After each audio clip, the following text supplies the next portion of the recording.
Hey everybody, Evan Savage here. I'm the pastor of Grassroots Church. Thank you for joining us by watching our messages from this past week or maybe weeks before.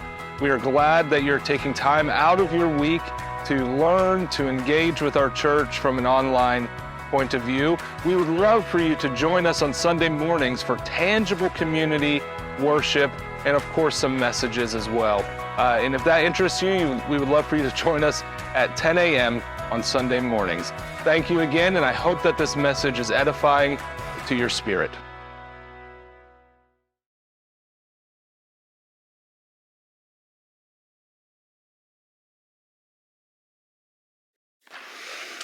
Well, this morning, I kind of want to start out by telling you a little bit about what getting ready for this morning has been like for me.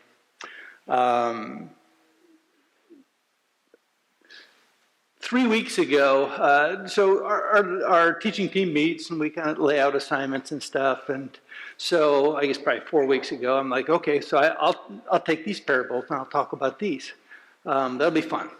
And so about 3 weeks ago, I have this chair that I sit in our family room in the mornings.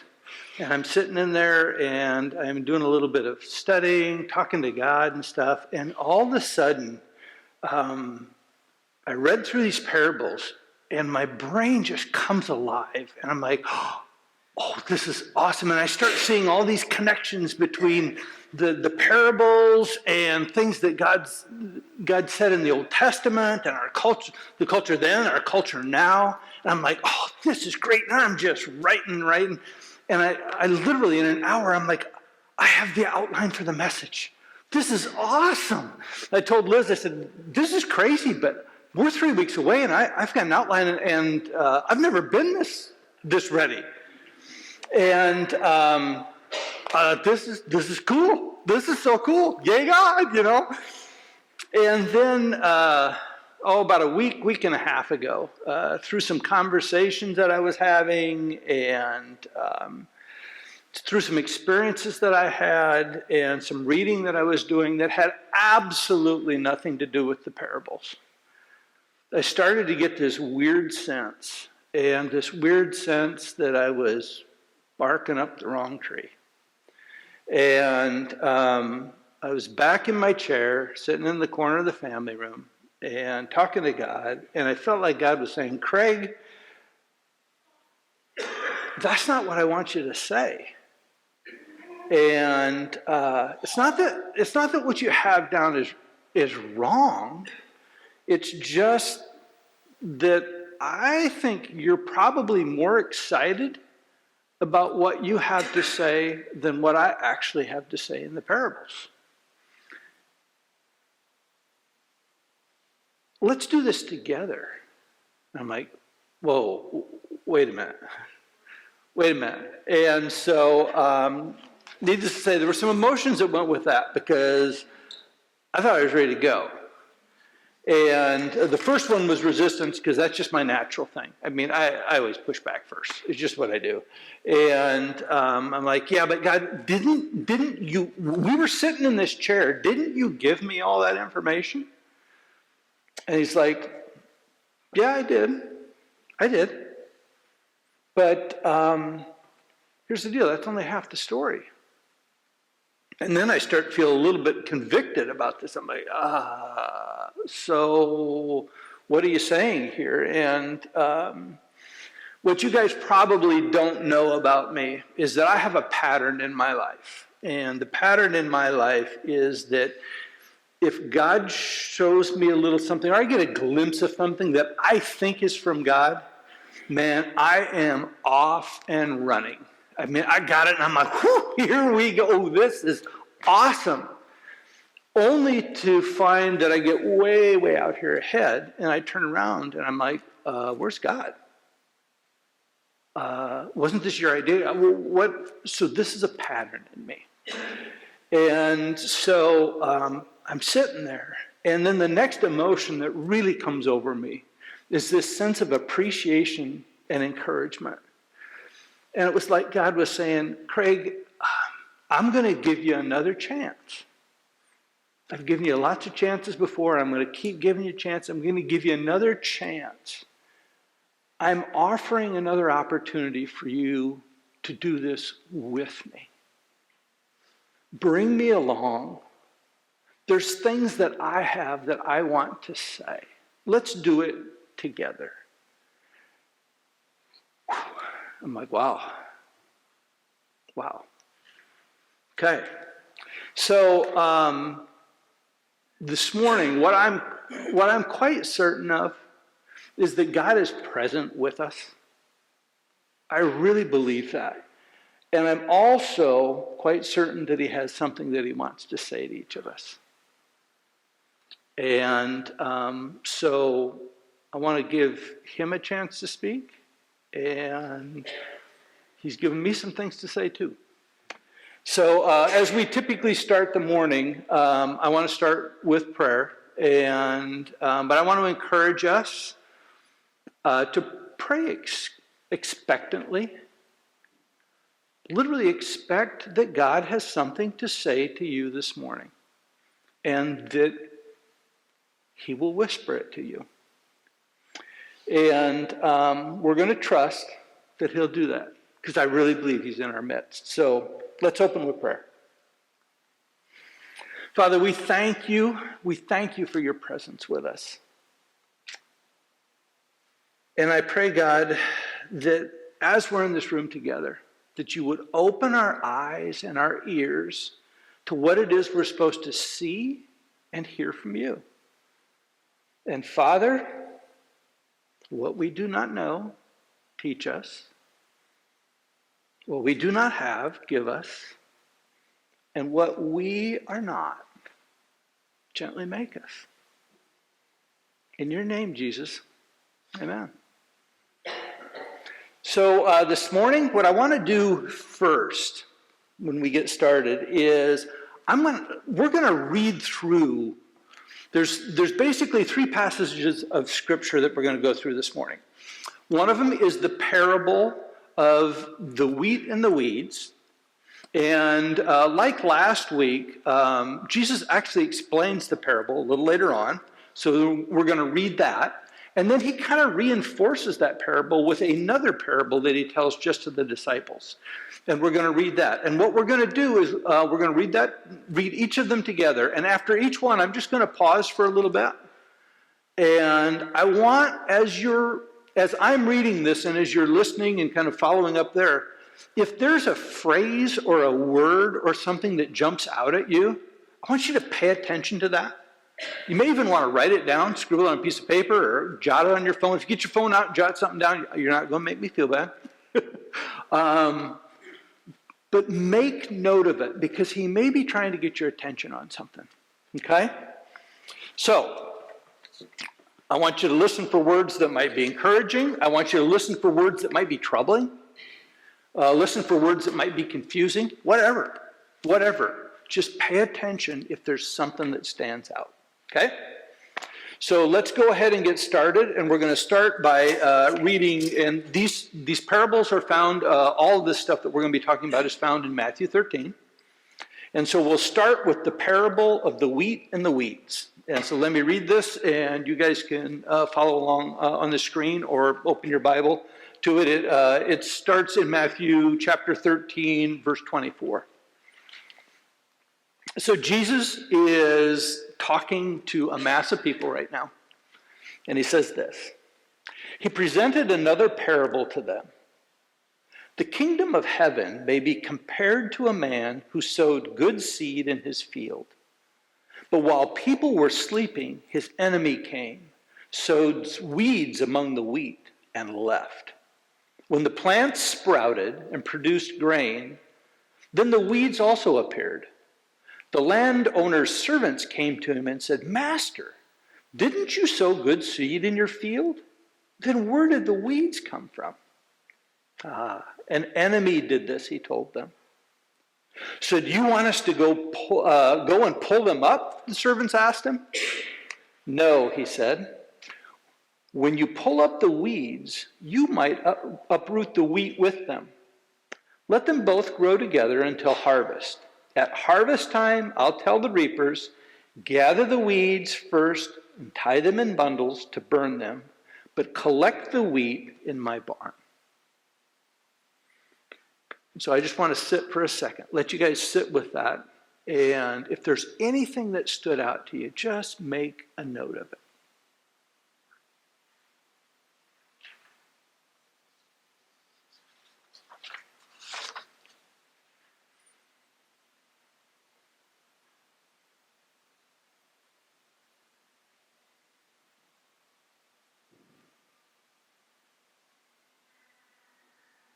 The awkward silence broken by the ambulance sirens. Okay. Now we're going to go on to the second portion of this. And so a little bit later on in chapter 13, we see that the disciples have now, Jesus has taken the disciples, he's done talking to the crowd, and he brings them into a room. And they ask the question, explain that parable to us. So let's read that together. Then he left the crowds and went into the house. His disciples approached him and said, explain to us the parable of the weeds in the field. He replied, the one who sows the good seed is the Son of Man. The field, that's the world, and the good seed, these are the children of the kingdom. The weeds are the children of the evil one, and the enemy who sowed them is the devil. The harvest is the end of the age, and the harvesters are angels. Therefore, just as the weeds are gathered and burned in the fire, so it will be at the end of the age. The Son of Man will send out his angels, and they will gather from the kingdom all who cause sin and those guilty of lawlessness. They will throw them into the blazing furnace where there will be weeping and gnashing of teeth. Then the righteous will shine like the sun in their Father's kingdom. Let anyone who has ears listen. And again, I just want to take a minute and just let that sit for a second.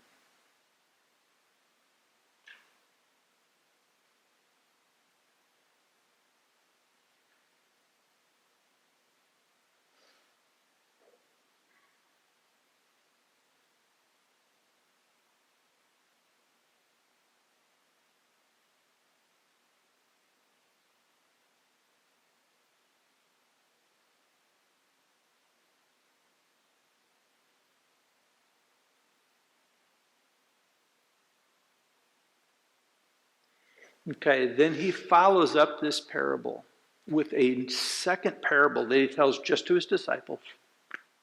And I think it's probably to emphasize a point. And that parable says this. Again, the kingdom of heaven is like a large net thrown into the sea. It collected every kind of fish, and when it was full, they dragged it ashore, sat down, and gathered the good fish into containers, but threw out the worthless ones. So it will be at the end of the age. The angels will go out, separate the evil people from the righteous, and throw them into the blazing furnace, where there will be weeping and gnashing of teeth. Again, let's just pause a second.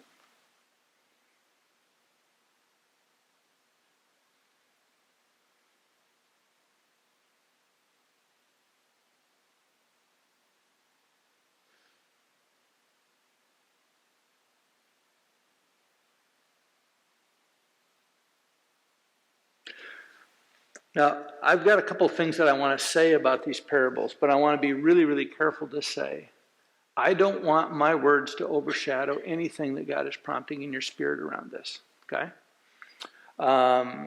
If there's a word or a phrase that stands out, I want to encourage you to do a couple things. I want you to wrestle with it. I want you to ask God about it, talk to one another about it, maybe do some study on it.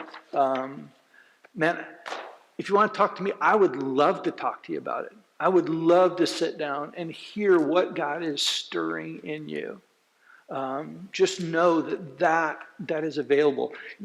Last Last week, Evan had a quote from William Barclay about the parables. Now, what he said is probably a little bit more blunt than this, but basically what he was saying is that parables will only teach us if we're willing to listen, to lean in, and to wrestle with them.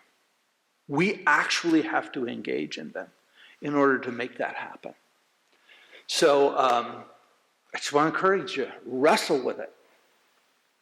Now, there are a couple of things I'd like to say about it, and there are things that God has opened my eyes to in these parables. And there are things that I'm wrestling with in the midst of these parables. There's two things I want to talk about, and the first thing is kind of a we thing, the culture we live in. As you know, I pay a lot of attention to culture. Because it just so intrigues me. But the second is more kind of an individual wrestle, and I'll talk about both of them. But the first one really gets around, why did Jesus have to tell this parable? Why did he have to tell it? And so, I immediately jump back to that scene where Jesus is talking to the people, and you think about the Israelites at this time. They had seen their relationship with God ebb and flow literally over centuries at this point. Come and go. There were high points and low points. And I think perhaps most important to this parable is the fact that they had seen their freedom and power as a nation also ebb and flow. At times, they were on top of the world, and at times they were in complete submission to someone else. And I think at least this is the impression I get from reading Scripture, they connected God's favor to their nation's freedom, prosperity, power, and control. So if they were in control and they were prosperous, they had God's favor. If they did not, they didn't have God's favor. By the way, does this sound a little familiar in our culture and how we see our nation? Their current state was one in which they found themselves being oppressed and controlled. They were very, very aware of ruthless evil. They could see it every day. Whether you're talking about crucifixions, whether you're talking about lashings, whatever, they were experiencing it. And they were literally at the whim of power-hungry, position-hungry rulers. They were at their whim. They had the ability to these rulers had the ability to squash people. I think the question of the day for the Israelites at this time was, when do we get back on top and rid ourselves of this evil domination? That was the relevant question of the day. And so when do we see God's favor return to us? I think they had a view of the world, a view of what the world should look like, because they looked back on their history of when they were in control, and they're like, that's what it's supposed to look like. And I think they had a view of how it should be achieved. They knew how they should get there. And it was through power. I would argue that view of the world was as much shaped by the world as it was by anything God says. And it's interesting because we see this in centuries earlier in the book of Samuel, who was a prophet. There's this passage in there in chapter 8 where the Israelites come to Samuel and they decide, they've been looking around the world and watching all the power structures, and they decide, we want a king. Because that's how you do it in the world. And so I just want to read this. It's not going to be up there, but I want to read it real quick because I think it's a super interesting story. It says here, this is in Samuel 8. So the elders are coming to Samuel, who was the prophet at that time.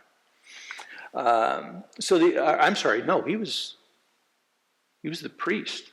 He was the chief priest, not prophet, chief priest, I believe, at that time. So so all the elders of Israel gathered together and went to Samuel at Ramah. They said to him, "Look, you are old, and your sons do not walk in your ways. Therefore, appoint a king to judge over us, the same as all the other nations have." And first off, I love the way they enter that because it's so us. They enter it with their justification. Look, you're old and your sons don't follow in your ways. You got to set it up so that your solution looks good. So they do this. And then when they said this, give us a king to judge us, Samuel considered their demand wrong. So he prayed to the Lord.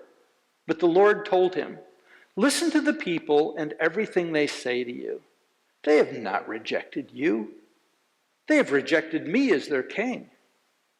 They are doing the same thing to you that they have done to me since the day I brought them out of Egypt until this day, abandoning me and worshiping other gods. Listen to them, but solemnly warn them and tell them about the customary rights of the king who will reign over them." i.e., give them what they want, but give them a warning, this is what it's going to be like.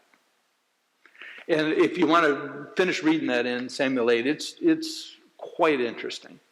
Now, again, the Israelites had a picture in their head of how the kingdom was supposed to look and work. And thus, what the Messiah was supposed to look like, what the Messiah was supposed to achieve when he arrived. They had it all figured out in their head. Okay. Again, this strikes a nerve in me today for us because I think that I know what the kingdom of heaven is supposed to look like. And the reality is, I think that view of the kingdom of heaven, quite honestly, has been shaped more by our culture than by the words of Jesus. And we too are impatient people. I mean, if I look at it, I think, what we want now. We want it right now. And we want our version of what heaven on earth should look like. And again, we want it now. We want it in our laws.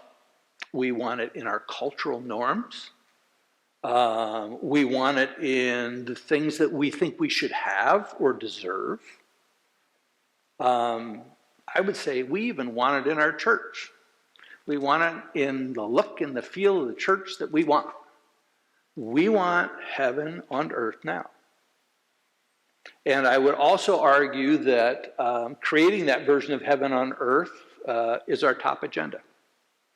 I think it's what we pour much of our energy into to basically make our lives more free, more successful, more pleasurable, more controllable. To me, I think it's our culture. So that raised in my mind a question of, my mind just filled with questions, but like, if Jesus were here in bodily form today,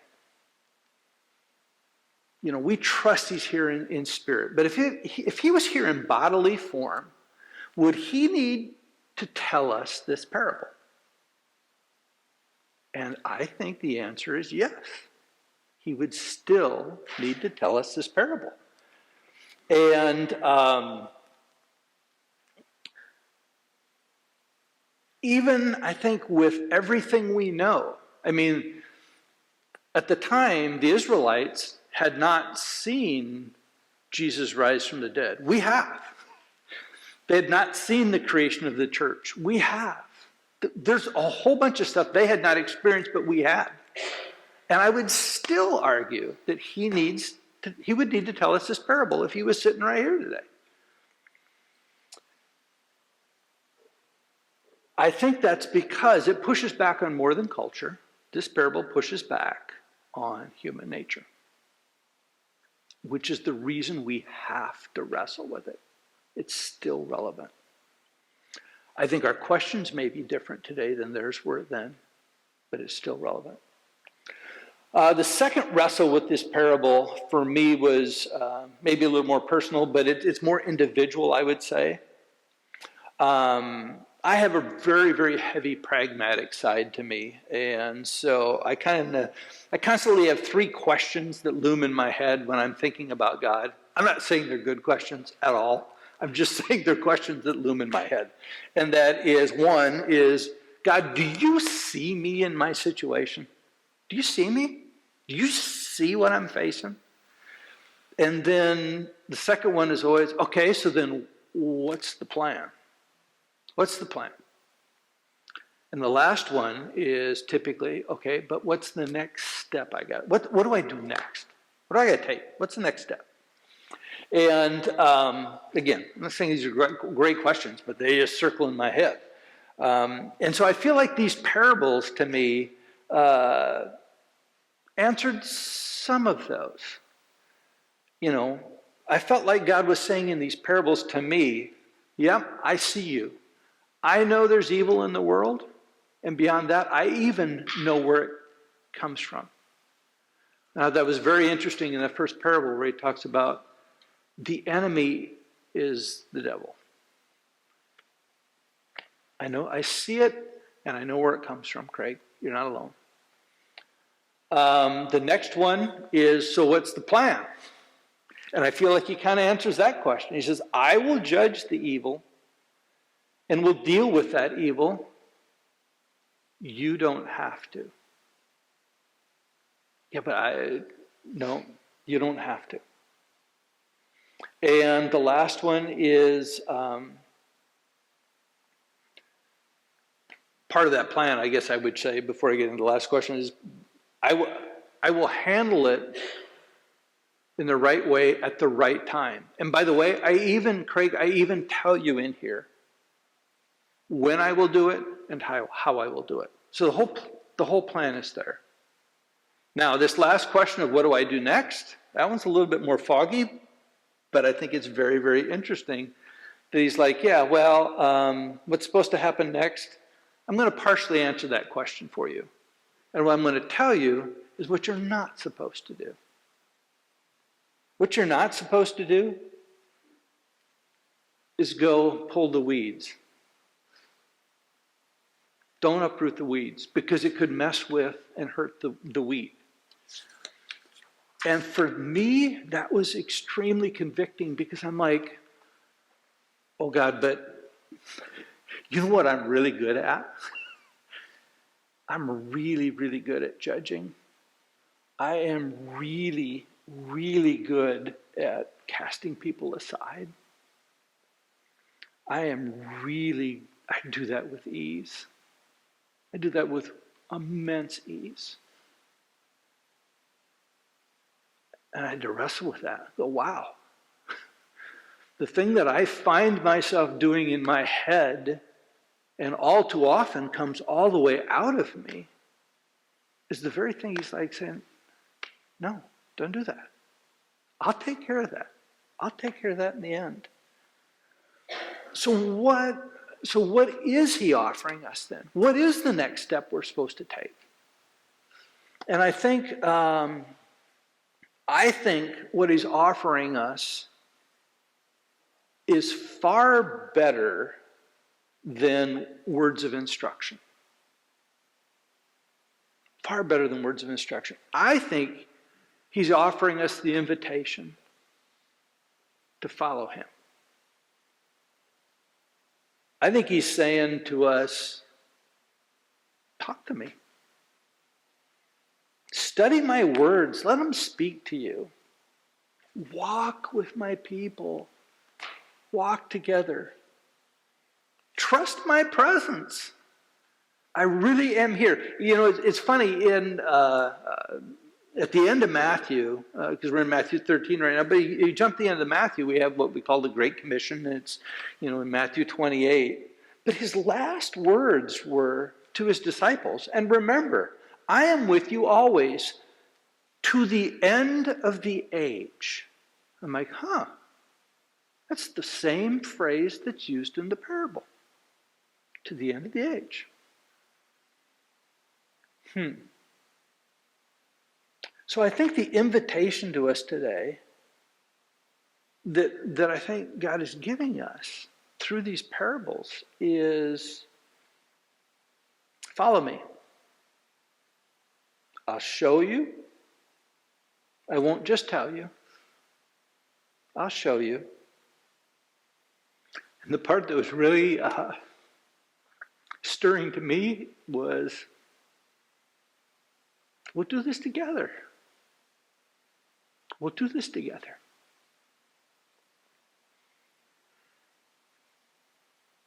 And again, those parables, they have a lot in them. And what he may be stirring in you may be very, very different than what he was stirring in me through these parables. And so I want to continue to encourage you, wrestle with them. Wrestle with them. I truly believe he wants to walk through life with us and bring clarity to his words, bring clarity to our actions and stuff together with us. So I know this is probably fairly short today, but there were a lot more thoughts, and I don't think they were what he wanted me to say. So I'm going to trust him.